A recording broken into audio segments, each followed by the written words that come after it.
In this video, we're going to talk about how to win a political debate. If you're serious about winning, there are some things you need to know long before that debate begins. In this video, I'm going to tell you what they are, how to prepare, how to rehearse, how to exploit your opponent's weakness. Stick with me. I have a lot to share with you.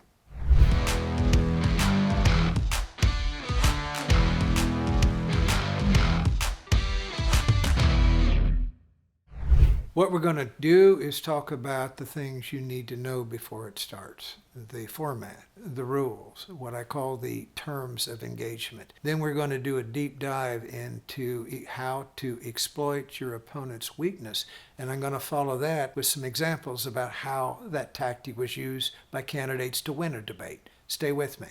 The first thing you need to know about any debate that you are invited to is what is the format. Are you going to stand or are you going to sit? Are you going to be on the floor or are you going to be on a stage? Will TV cameras be there? Are they going to broadcast this debate? Are people in the audience allowed to videotape the debate? Who is asking the questions in this debate? Is it a moderator? If so, who gets to pick the moderator? Or are it people in the audience? And who decides which people in the audience get to ask the questions? It is impossible to prepare properly for a political debate if you do not know the answers to these questions.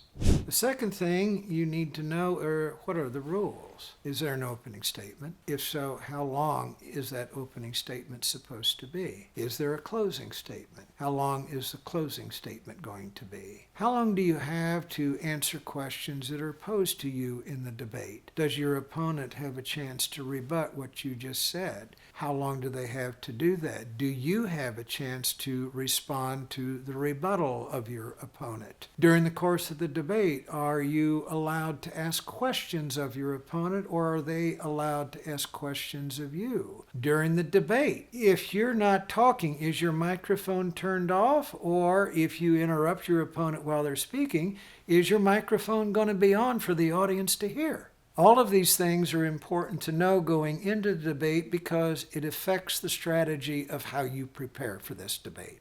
Third thing I'm going to mention here that you must know are what we call the terms of engagement, because this affects what you say. Are you in a one-on-one debate with somebody, or are you running in a multi-candidate field where all candidates will be on the stage and ask questions in a particular order? If so, how is that order determined? It is impossible to get ready or impossible to know even how to rehearse until you know the answers to these questions, which brings us to the question of how you now prepare for a political debate. At the get-go, in preparation, is you need to decide what you want out of the debate. Is it the first in 3 debates you're going to have one-on-one with an opponent? Is it some debate where you want to use the first one to set a trap for your opponent that you'll come back with in the second debate? What do you want to see in the headline the day after the debate about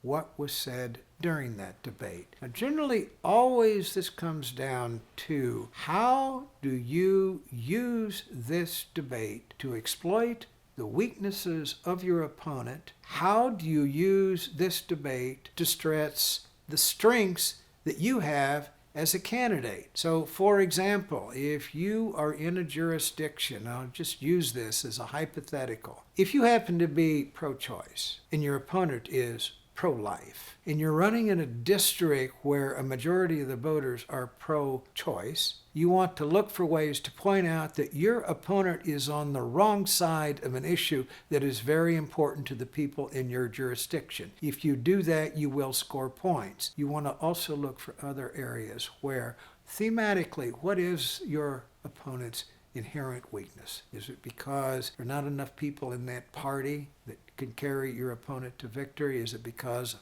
controversial things that your opponent has said in the past? Is it because he's on the wrong side of many issues in your district? Is it because he has a weak biography or he has a suspect moral code? It isn't just your opponent's issue positions. It could be lots of other things that are the inherent weaknesses of your opponent. What you want to do in any debate one-on-one is look for ways to exploit those weaknesses and stress your virtues. Oh, by the way, I just mentioned in passing before I continue, I have helped scores of candidates prepare for major important debates in my career. If you're looking for help and you cannot find help, you are free to call me and we'll talk about how to get you properly prepared for a political debate. My phone number is in the link underneath this video. In a situation in which you are one of several candidates on the stage, you prepare a little bit differently. What you're trying to do here is not pick on one of the other candidates, because what will happen is you pick on somebody, you may drive votes off of them, but they won't necessarily come to you. What you want to do in a multi-candidate field kind of debate, if you want to win here, is find ways to stress what we call your unique selling proposition.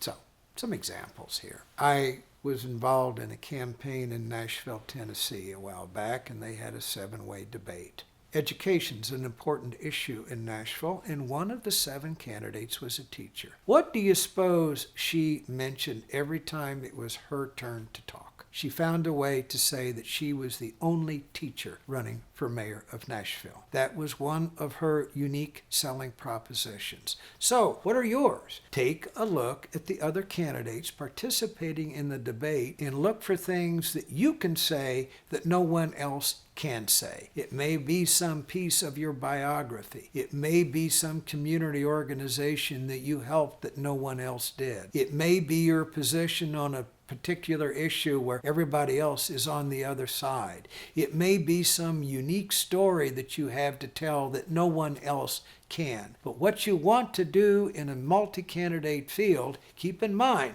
if you're one of 7 candidates on the stage, it's a long time between the time you get to talk to the time you get to talk again. You're going to have a limited amount of time to get your point across. So you want to keep coming back to the points you want to make and find a way to restate those points, those pieces of your unique selling proposition every time your mic is on.